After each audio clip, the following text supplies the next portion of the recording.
চলো তোমাদেরকে দেখাই আজকে আমি তেলাপিয়া মাছের ঝোল আলু বেগুন দিয়ে। তো একদম সিম্পল রান্না কিভাবে করেছি সেটাই তোমাদেরকে শেয়ার করব। মাছগুলোকে আমি ভেজে তুলে রেখেছি, বেগুনগুলোও ভেজে নিলাম।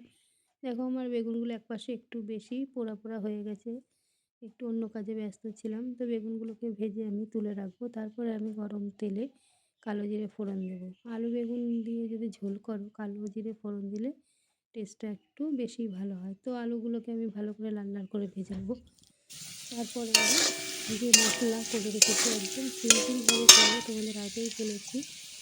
আজকে দেবো আদা জিরে লঙ্কা, একদম প্লেন অল্প মশলা দিয়ে হালকাভাবে আমি মাছটাকে রান্না করবো। দেখো মশলাগুলো মিক্সিতে করে রেখেছিলাম, মশলাটা দিয়ে দিলাম।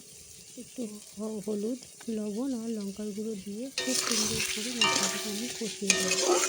এটা যে কোনো রান্না মশলা কষানোটা হলে মশলা যদি কষানো ভালো হয় রান্নাটা এমনি টেস্ট হবে।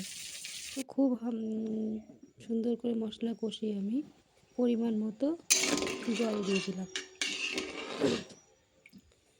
আমার কিন্তু গলাটা খুব খারাপ, ঠান্ডা লেগেছে, ভয়েসটা খুব ভালো দিতে পারছি না। তো মাছের ঝোলটা আমার ফুটে গেছে, এবার আমি আলু না মানে বেগুন আর মাছটাকে দিয়ে খুব ভালো করে আরও 5-10 মিনিট ফুটিয়ে নেব। তো দেখো তোমরা যদি ধনেপাতা থাকে অবশ্যই দিতে পারো, ধনেপাতা দিলে আরও টেস্ট হয়। আমার ঘরে ধনেপাতা আনা ছিল না, আর আমি সেই কারণে দিতে পারিনি। তোমরা কিন্তু অবশ্যই ধনেপাতা দিও, আরও মাছের ঝোলটা আরও টেস্ট হবে।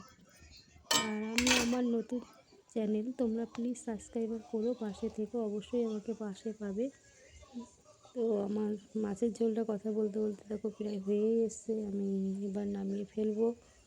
তো আমার মাছের ঝোলটা তোমাদের কেমন লেগেছে অবশ্যই কিন্তু কমেন্ট বক্সে জানিও। দেখো ঝোলটা আমার খুব বেশি মানে থাকবেও না, আবার একদম কমও না।